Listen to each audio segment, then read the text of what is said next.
दोस्तों, कैसे हैं सभी लोग। दोस्तों कैसी चल रही है सभी की DSSB की तैयारी। दोस्तों जैसे कि हम क्वेश्चन सीरीज के अकॉर्डिंग कर रहे हैं अपने एग्जाम का प्रिपरेशन, तो क्वेश्चन सीरीज से हम क्या मतलब हर टॉपिक से, स्पेशल एजुकेशन सेक्शन बी से हर टॉपिक से मोस्ट इम्पोर्टेंट टॉपिक्स पर बात कर रहे हैं और प्रत्येक टॉपिक से रिलेटेड कुछ क्वेश्चनों को हम डेली सॉल्व करते हैं। ठीक है दोस्तों। दूसरा ये कि हम एक एक टॉपिक मतलब कि जितने भी आपके DSSB PRT TGT में स्पेशल एजुकेशन सेक्शन बी के जो टॉपिक्स हैं और हर टॉपिक्स में से एक एक क्वेश्चन आपके लिए उससे रिलेटेड मिलता है और पूरी तरीके से एक्सप्लेन किया जाता है दोस्तों। तो इसको आप नोट करें और लिखते जाएं साथ साथ। ठीक है, तो अब तक के हम 400 प्रश्नों पर बात कर चुके हैं, यानी कि 400 क्वेश्चन सॉल्व कर चुके हैं हम। और आज का जो क्वेश्चन सीरीज रहेगा वह रहेगा 401 से लेकर 420 तक। तो हमेशा की तरह हम लगातार 20 प्रश्नों को सॉल्व करते हैं डेली दोस्तों। ठीक है, तो दोस्तों एक कॉपी और एक पेन ले लीजिए ताकि मैं आपको क्वेश्चन सॉल्व कराते हुए आप उसको क्या कीजिए, नोट कर लीजिए। ठीक, चलिए स्टार्ट करते हैं दोस्तों। 401 401 किसी बालक की बुद्धि लब्धि 90 से 110 के मध्य है वह बालक। क्वेश्चन आपसे पूछा जाएगा या क्वेश्चन इस तरीके से आएगा। एक चीज और दोस्तों, मैं क्वेश्चन क्या है ना बहुत रिजिड, मतलब कि रिजिड लिखने में, ठीक है, बहुत बड़े तरीके से बड़ा चढ़ा के नहीं लिखती हूँ, लेकिन आपसे परीक्षा में हमेशा जो प्रश्न पूछा जाएगा कम से कम एक प्रश्न 2 लाइनों में लिखा होगा। समझ रहे हैं? तो दोस्तों आप थोड़ा इस चीज को ध्यान में रखें कि मैं जो उसके एक प्रश्न के बाद दूसरे प्रश्न का माध्यम बताती हूँ तो उसको भी आप नोट कर लिया करें, क्योंकि आप प्रश्न आपसे पता है ये छोटा सा प्रश्न लग रहा है हमें।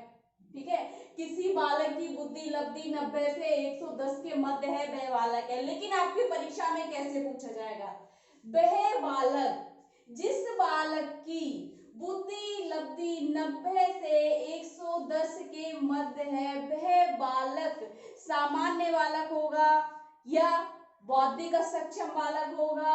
इस तरीके से आपको क्वेश्चन आएगा। ठीक है, और नीचे ऑप्शन दिए होंगे आपको, यानी कि आंसर भी उसी में आ जाएगा और क्वेश्चन भी, तो नीचे फिर भी वो ऑप्शन दे देंगे। तो इस तरीके से क्वेश्चन हमें क्या करते हैं, कंफ्यूज करते हैं दोस्तों। ठीक है, इसलिए मैं आपको बहुत ही ज्यादा सटीक प्रकार का एक प्रश्न बनाती हूँ ताकि आपको कॉन्सेप्ट क्लियर हो जाए और उसका आंसर पता चल जाए। ठीक, किसी बालक की बुद्धि लब्धि यानी कि उसका IQ 90 से 110 के बीच में है, मध्य मतलब बीच में। ठीक है, बीच में है, वह बालक है। तो वह बालक जिस व्यक्ति की या बालक की बुद्धि लब्धि 90 और 110 के बीच में है तो वह बालक या छात्र या व्यक्ति सामान्य बालक होगा। तो उसकी बुद्धि लब्धि तो सामान्य हो गई ना, सामान्य बालक। वह बालक है एक सामान्य बालक है क्योंकि उसकी बुद्धि लब्धि 90 से 110 है। अब पता है आपको क्वेश्चन इस तरीके से आ सकता है, किसी व्यक्ति की सामान्य बुद्धि के लिए किसी सामान्य व्यक्ति की बुद्धि लब्धि कितनी होगी या किसी सामान्य छात्र की बुद्धि लब्धि कितनी होगी। तो आपको याद रख लेना, इसको नोट कर लो, 90 से 110 के बीच में होगी। ठीक है, यह सामान्य बुद्धि लब्धि है 90 से 110। ठीक, सभी को पता होगा, लेकिन फिर भी आप एक बार नोट कर लीजिए, क्वेश्चन किसी भी तरीके से आपसे पूछा जा सकता है। ठीक, नेक्स्ट देखिए दोस्तों 402 402 प्रश्न नंबर 20 से कम बुद्धि लब्धि वाले बालकों को किस श्रेणी में रखा जाता है। 20 से कम इंटेलेक्चुअल डिसेबिलिटी को आपने डिटेल में नहीं पढ़ा है तो पढ़ लीजिए, क्योंकि इंटेलेक्चुअल डिसेबिलिटी से रिलेटेड ही आपके IQ के ऊपर क्वेश्चन बनने वाले हैं। अदर किसी डिसेबिलिटी से IQ का क्वेश्चन नहीं बनेगा, केवल बनेगा तो इंटेलेक्चुअल डिसेबिलिटी से बनेगा। ठीक है, तो आप इसको डिटेल में एक बार देख ले। देखिए 20 से कम हमने इसमें वर्गीकरण किया था, शैक्षणिक, मनोवैज्ञानिक और चिकित्सक, 3 प्रकार से वर्गीकरण किया था हमने इसका। तो दोस्तों एक चीज देखिए, चिकित्सक में हमने उसमें बहुत सारी चीजें पढ़ी थी इसकी इंटेलेक्चुअल डिसेबिलिटी की। अगर हम बोले बौद्धिक सक्षम, डाउन सिंड्रोम, माइक्रोसेफेलिस, हाइड्रोसेफेलिस, क्रेटरिस, बहुत सारी कंडीशंस देखी थी हमने। उसके बाद हमने जो शैक्षणिक में करा था उसमें एजुकेबल, ट्रेनेबल, कस्टोडियल, ये सारी चीजें थी। अगर हम बात करें दोस्तों मनोवैज्ञानिकता के आधार पर तो mild, moderate, severe severe, profound. हमने ये चार माइल्ड, मॉडरेट, सीवियर, प्रोफाउंड चार कंडीशन पढ़ी थी इसमें। अब देखिए दोस्तों 20 से कम किसमें बुद्धि लब्धि कम थी, किन बच्चों की थी? जिन बच्चों की बुद्धि लब्धि 20 से कम थी उसको क्या कहा गया था या उनको किस श्रेणी में रखा गया था? तो वह श्रेणी थी प्रोफाउंड। प्रोफाउंड मेंटल रिटार्डेड पढ़ा था हमने अब तक, तो प्रोफाउंड इंटेलेक्चुअल डिसेबल। ठीक है, तो अगर हम इसको बात करें कि 20 से कम बुद्धि लब्धि वाले बालकों को किस श्रेणी में रखा जाता है, तो प्रोफाउंड।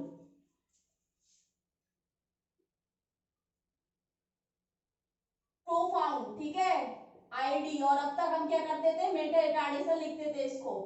ठीक है, प्रोफाउंड मेंटल रिटार्डेशन, या अब हम कह सकते हैं प्रोफाउंड इंटेलेक्चुअल डिसेबल। फिर आप कहो कि नहीं हमने तो मेंटल रिटार्डेशन पढ़ा है, इंटेलेक्चुअल कहां से आ गया, क्योंकि प्रोफाउंड आईडी लिखा होगा, इंटेलेक्चुअल डिसेबिलिटी लिखी होगी उसमें। ठीक है, तो इसको अगर हिंदी में बात करें तो कहते हैं हम गहन बौद्धिक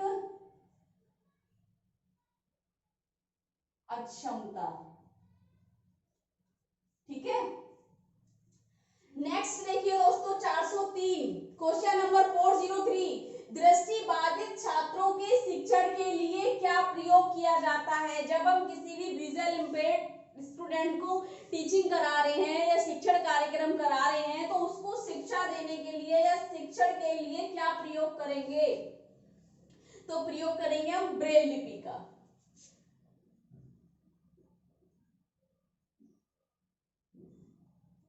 ब्रेल लिपि।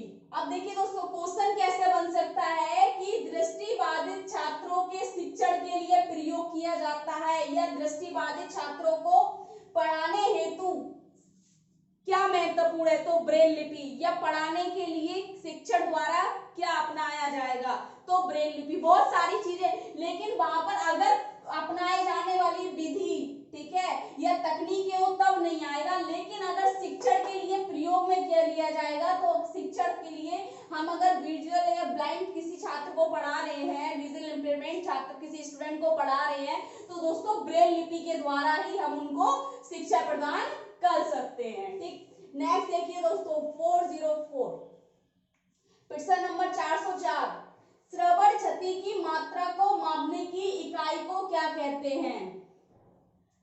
Decibel, dB.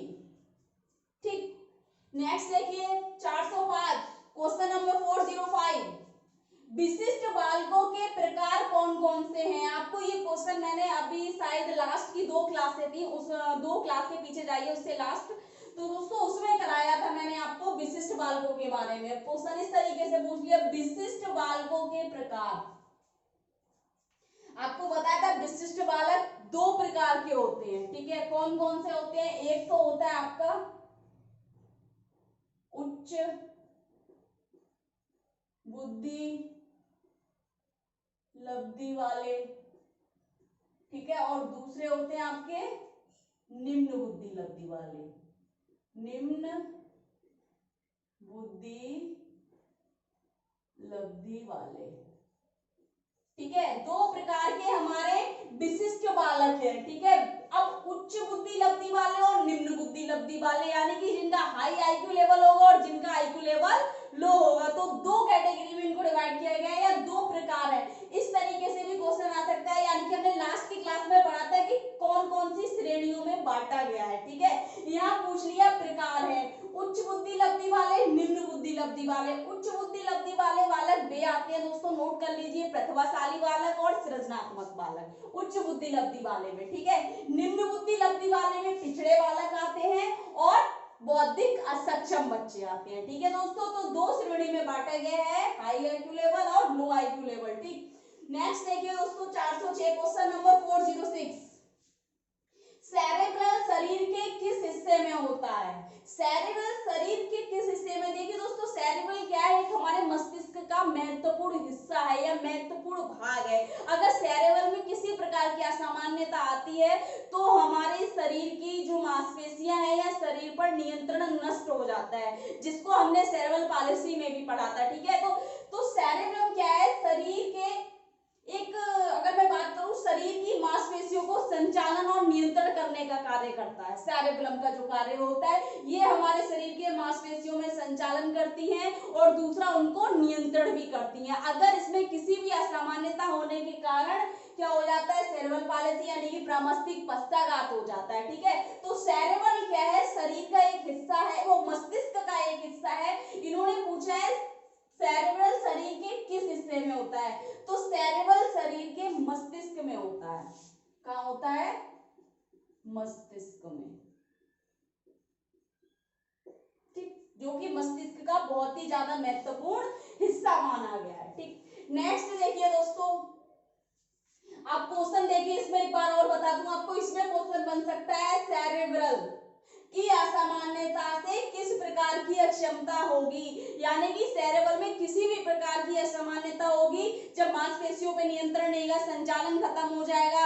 ठीक है, शारीरिक रूप से नियंत्रण खत्म हो जाएगा, तब कैसी होगी अक्षमता, एक शारीरिक अक्षमता उत्पन्न हो जाएगी। तो दोस्तों क्वेश्चन इस तरीके से भी आ सकता है, सेरेब्रल शरीर के किस हिस्से में होता है, ये हो गया। सेरेब्रल में अगर किसी प्रकार की असामान्यता होगी तो वह किस अक्षमता से संबंधित होगी, तो इस तरीके से भी पूछ सकते हैं, तो शारीरिक अक्षमता से संबंधित होगी। ठीक, नेक्स्ट देखिए दोस्तों 407 407 प्रश्न नंबर, थायरोक्सिन हार्मोन किस स्थिति का कारण है, तो थायरोक्सिन हार्मोन सभी को पता है, मैंने अभी कुछ टाइम पहले डिटेल क्लास की थी, तो ये है आपका बौनेपन के,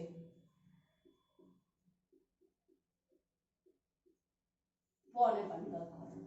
ठीक, नेक्स्ट देखिए दोस्तों 408 ऑस्टियोमाइलिटिस रोग किससे संबंधित है। ऑस्टियोमाइलिटिस क्या है, पहले तो दोस्तों ये एक संक्रमण है।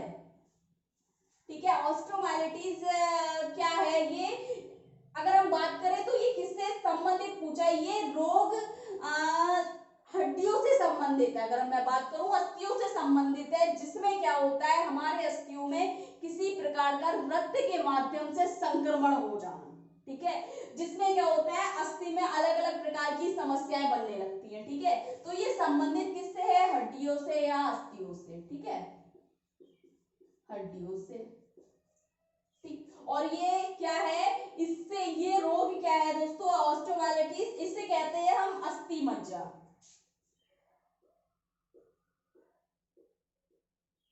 अस्थि मज्जा इसे कहते हैं हिंदी में, अस्थि मज्जा, जिसमें क्या होता है कि रक्त के माध्यम से अस्थियों में किसी भी प्रकार का संक्रमण पहुंचना। ठीक है, उसमें संक्रमण के कारण क्या होता है, दर्द, सूजन, और कभी कभी बहुत ज्यादा गहन समस्या आ जाती है। जिन व्यक्ति को डायबिटीज होती है, अगर मैं बात करूं किडनी का प्रॉब्लम होता है, तो उनके साथ बहुत ज्यादा होता है ऑस्टियोमाइलिटिस। ठीक है दोस्तों, तो ये किससे संबंधित है, हड्डियों से संबंधित है, अस्थि मज्जा से संबंधित है, और ये क्या है, एक प्रकार का संक्रमण है जो क्या है, अस्थियों को प्रभावित करता है। ठीक, नेक्स्ट देखिए 409 दृष्टिबाधित छात्रों को आकृतियों का ज्ञान किसके द्वारा दिया जाना चाहिए, या दृष्टिबाधित यानी कि विजुअल इंपेयर्ड जो स्टूडेंट है उनको आकृतियों का ज्ञान किसके द्वारा दिए जाना चाहिए। ठीक है, तो किसके द्वारा दिया जाना चाहिए, त्रियामी आकृतियों के स्पर्श द्वारा, त्रिआयामी आकृतियों के स्पर्श द्वारा, नोट कर लीजिए आप इसको। ठीक है, नेक्स्ट देखिए दोस्तों 410 देखिए दोस्तों 410 अनुवांशिकी एवं चयापचय द्वारा होने वाले बौद्धिक असक्षम का एक उदाहरण मंगोलोइड्स में गुणसूत्र होते हैं।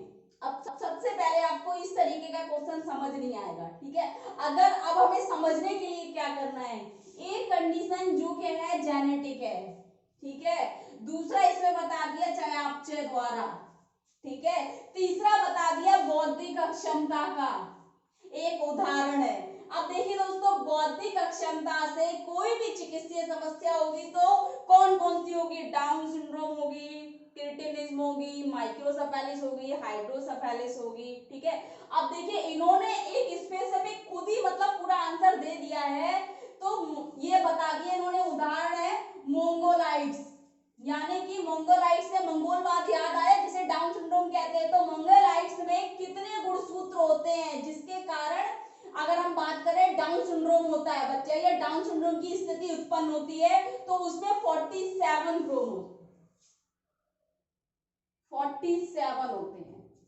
ठीक है, 47 क्रोमोसोम या गुणसूत्र होने के कारण एक डाउन सिंड्रोम जैसी कंडीशन सामने आती है। ठीक, नेक्स्ट देखिए 411, किसी व्यक्ति की रंग देखने की क्षमता चली जाए वह स्थिति क्या कहलाती है।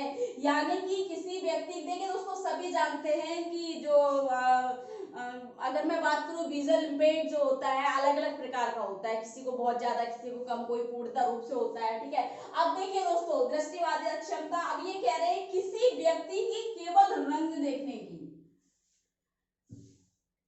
यानी कि कलर ब्लाइंडनेस जो होती है उसमें क्या होता है व्यक्ति रंगों को देखने से प्रभावित होता है, यानी कि अलग अलग प्रकार के रंग में नहीं समझ पाता या उनको नहीं देख पाता। ठीक है, तो दोस्तों देखिए रंग देखने की क्षमता चली जाए, किसी व्यक्ति की रंग देखने की क्षमता चली जाए वह व्यक्ति किस स्थिति क्या होगी या स्थिति क्या कहलाती है। अब इसमें उन्होंने ये पूछा है चली जाए रंग देखने की, ये नहीं पूछा रंग से प्रभावित है। तो एक ये कंडीशन है दोस्तों जिसे कहा गया है मोनोक्रोसोमी,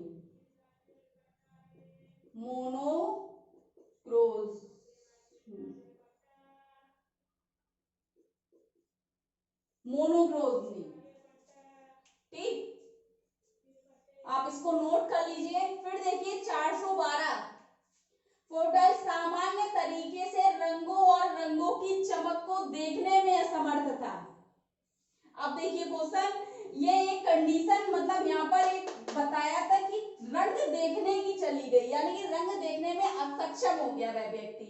लेकिन यहाँ देखिए क्वेश्चन, यहाँ पर दूसरा जो क्वेश्चन है सामान्य तरीके से रंगों और रंगों की चमक को देखने में असमर्थता, यानी कि असमर्थ है पूर्ण रूप से। तो दोस्तों वह क्या कहा जाएगा व्यक्ति, तो उस व्यक्ति को क्या कहा जाएगा या उस स्थिति को क्या कहा जाएगा या असमर्थता क्या कहलाएगी। असमर्थता जो पूर्ण रूप से रंग को और रंगों की चमक को देखने में असमर्थ है तो वह कही जाएगी कलर ब्लाइंडनेस।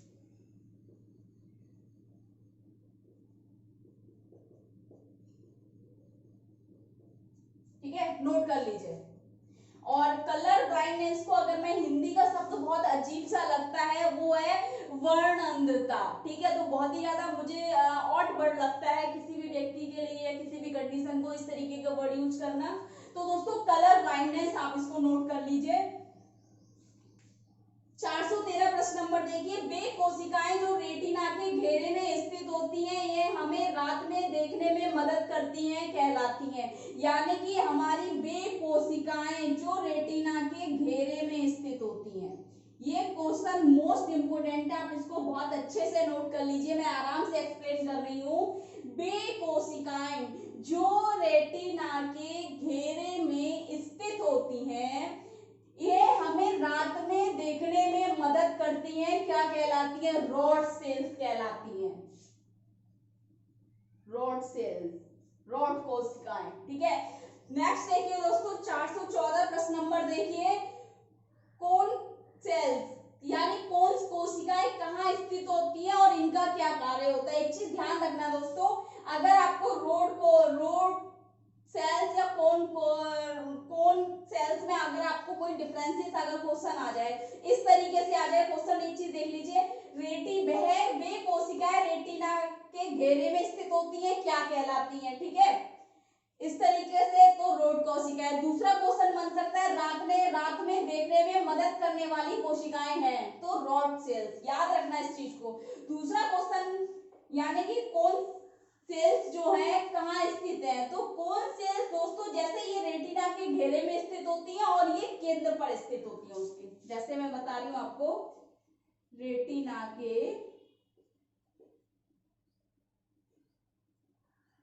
केंद्र में। ठीक है, जो हमारी कौन सेल्स है यानी कि कौन कोशिकाएं जो है रेटिना के केंद्र पे यानी कि बिल्कुल रेटिना के सेंटर पे होती है और बीच में होती हैं, और जो रेटिना के जो हमारे रॉड सेल्स है वे उसके चारों तरफ होती है। अराउंड में अगर मैं बात करूं तो चारों तरफ उसको घेरे हुए होती है, और ये रेटिना के बीच में होती है। कौन कोशिकाएं बीच में होती है या सेंटर में होती है, केंद्र में होती है। और रॉड कोशिकाएं क्या है, हमारी रेटिना के चारों तरफ होती है। रेटिना का कार्य होता है रात में रंगों को देखने में मदद करती है, और कौन कोशिकाओं का मतलब होता है दिन में रंगों को समझने में मदद करती है। दिन के समय रंगों को समझने में, या रंगों को समझना इनका कार्य है। उन्होंने कार्य पूछा ना, इनका कार्य, और कहा तो रेटिना के केंद्र पे स्थित होती है कौन सेल्स, और दूसरा इनका कार्य होता है दिन के समय रंगों को समझना या विभेदन करना उनका, ठीक है, विभेदीकरण करना और उनको समझना। ठीक, नेक्स्ट देखिए 415 प्रश्न नंबर दोस्तों, बच्चे के उम्र के और शरीर के अनुसार सिर का छोटा होना किसका लक्षण है। देखिए दोस्तों, बच्चे के उम्र के, कोई भी बच्चा अगर मैं बात करूं 10 साल का है और शरीर भी उसका ठीक है, लेकिन सिर बहुत छोटा है किसी कारण, तो वह लक्षण क्या लक्षण है उसका, क्या सिम्टम्स होगा उसका, तो वह होगा दोस्तों माइक्रोसेफेलिस।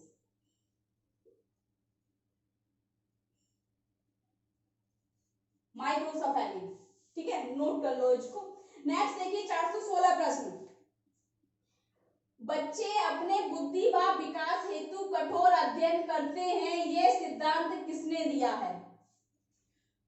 तो ये सिद्धांत दिया है दोस्तों कि बच्चे अपने बुद्धि व विकास हेतु कठोर अध्ययन करते हैं, यानी कि अपनी बुद्धि के लिए या बुद्धि के विकास के लिए कठोर अध्ययन। बुद्धि के विकास का क्या, जब हम किसी चीज को सीखने के लिए अध्ययन करेंगे उसमें हमारा विकास क्या होगा, हमारी जो वृद्धि है या बुद्धि का विकास होगा। ठीक है, जब हम अध्ययन कर रहे हैं तो कठोर अध्ययन करते हैं, किसका सिद्धांत है या किसने कहा है, तो वह है दोस्तों मैस्लो। ठीक, नेक्स्ट देखिए दोस्तों 417, दीर्घावधि स्मृति जो किसी कार्य को कैसे करे, किसी कार्य को कैसे करें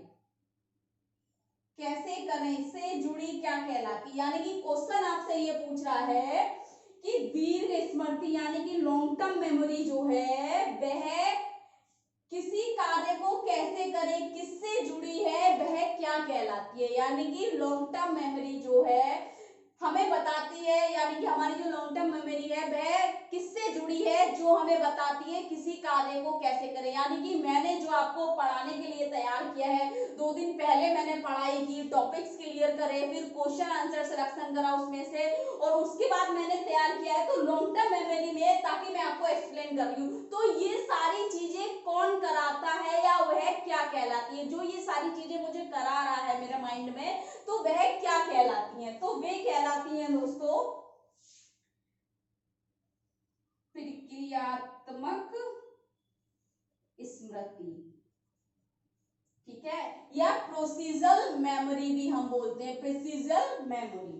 ठीक, नेक्स्ट देखिए 418, शिक्षार्थी तब तक नहीं सीखते जब तक। देखिए दोस्तों, हम किसी भी कार्य को कर रहे हैं लेकिन सीखेंगे तब तक नहीं जब तक हम पूर्ण रूप से तत्पर ना हो और तैयार ना हो, जब तक वे सीखने के लिए तैयार ना हो, सीखने के लिए तैयार ना हो। ठीक है, अगर आपसे ये क्वेश्चन पूछा जाए शिक्षार्थी तब तक नहीं सीखते जब तक वे सीखने के लिए तैयार ना हो, ये कथन किसका है, तो दोस्तों ये कथन थॉर्नडाइक का है। तत्परता का नियम, अभ्यास का नियम याद है ना सबको, तो ये तो याद रखना ये किसका कथन है या किससे संबंधित है, किस व्यवहारवादी से संबंधित है, इस तरीके से पूछ सकते हैं। तो दोस्तों ये संबंधित है थॉर्नडाइक से। नेक्स्ट देखिए 419 प्रश्न, व्यक्ति के सर्वाधिक आवश्यक पहलू के रूप में सृजनात्मक आत्म की अवधारणा को किसने प्रस्तावित किया। यानी कि व्यक्तित्व के सर्वाधिक आवश्यक पहलू के रूप में सृजनात्मक आत्म की अवधारणा, आप समझ रहे हैं, सृजनात्मक आत्म की अवधारणा को, क्वेश्चन आपको बस ये पूछ रहा है कि सृजनात्मक आत्म की अवधारणा को किसने प्रस्तावित किया, तो वे हैं दोस्तों एडलर। एडलर ने। ठीक, नेक्स्ट देखिए क्वेश्चन 420, किस शिक्षा दर्शन में व्यक्तिक भेदों को कोई महत्व नहीं दिया जाता। देखिए दोस्तों, सबसे ज्यादा अगर हम देखें तो इंडिविजुअल डिफरेंसेस को ध्यान में रखकर हम कोई भी शिक्षण कार्यक्रम बनाते हैं, कोई भी आईईपी तैयार करते हैं या किसी भी प्रकार का कोई भी प्रशिक्षण देते हैं, तो सबसे पहले हम क्या देखते हैं, स्टाइल ऑफ लर्निंग, यानी कि सबकी अधिगम शैलियां विभिन्न होती है, तो उसी तरीके से हम पाठ्यक्रम नियोजन करते हैं। लेकिन दोस्तों देखिए, एक ऐसा शिक्षा दर्शन है, एक ऐसी शिक्षा है जिसमें व्यक्तिक भेदों को कोई भी महत्व नहीं दिया जाता है, तो वह है दोस्तों आदर्शवाद।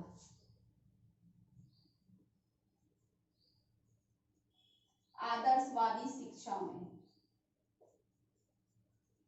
इसमें समान रूप से सभी को एक जैसी शिक्षा प्रदान की जाती है। ठीक है, अब एक चीज ध्यान रखना है दोस्तों, यहाँ पर दर्शन को भी हटा सकते हैं, दर्शन लगा भी सकते हैं, इस शब्द का प्रयोग कर भी सकते हैं, इस शब्द का प्रयोग नहीं कर सकते हैं। होता क्या है दोस्तों, हम जब दर्शन से अगर रिलेटेड कर लेते हैं तो हमें समझ आ जाता है कि कौन सा ऐसा दर्शन है जिसमें व्यक्तिक भिन्नता को महत्व नहीं दिया गया है या व्यक्तिक भेदों को नहीं दिया गया है। लेकिन अगर दर्शन ना हो तो कहीं ना कहीं हम कंफ्यूज हो जाएंगे कि किस शिक्षा में व्यक्तिक भेदों को महत्व नहीं दिया गया। ऐसी तो अभी तक हमने देखा ही नहीं है, क्योंकि क्या होता है ना कि हर एक शिक्षा प्रणाली में क्या करते हैं, हम इंडिविजुअल डिफरेंसेस को सबसे ज्यादा मोस्ट इंपोर्टेंट मानते हैं, क्योंकि हर व्यक्ति अपने वातावरण और आनुवंशिकता के कारण, आनुवंशिकता के प्रभाव के कारण सीखता है। ठीक है, तो दोस्तों वही चीज है, यहाँ पर ये चीज क्लियर कर लेना, एक बार नोट कर लीजिए इसको, इस तरीके से भी क्वेश्चन आपको आ सकता है दोस्तों। तो आज भी हमारे पूरे 20 प्रश्न सॉल्व हुए, यानी कि 20 क्वेश्चनों को सॉल्व किया है, बहुत ही अच्छे से 20 प्रश्नों को व्याख्यात्मक रूप से हमने जाना है। अगर इसमें आपको कुछ गलती लग रही है, कुछ पूछना है या कुछ समझ नहीं आया है तो कमेंट बॉक्स में जाके कमेंट कर सकते हैं दोस्तों। एक चीज और, किसी फ्रेंड्स का मैसेज आया कि मैम ये टॉपिक, मुझे ऐसा लगता है उन्होंने मुझे टॉपिक्स दिए कि इन टॉपिक्स को क्लियर कीजिए। देखिए डिटेल में अगर मैं कराऊंगी तो वही हो जाएगा कि बहुत ज्यादा किसी चीज का अगर मैं आपको डिटेल पढ़ा रही हूँ, समझा रही हूँ, लेकिन अगर मैं कॉन्सेप्ट को क्लियर कराते चल रही हूँ तो प्रश्नों के माध्यम से ही मैं आपको भी सारे टॉपिक्स क्लियर कराऊंगी दोस्तों।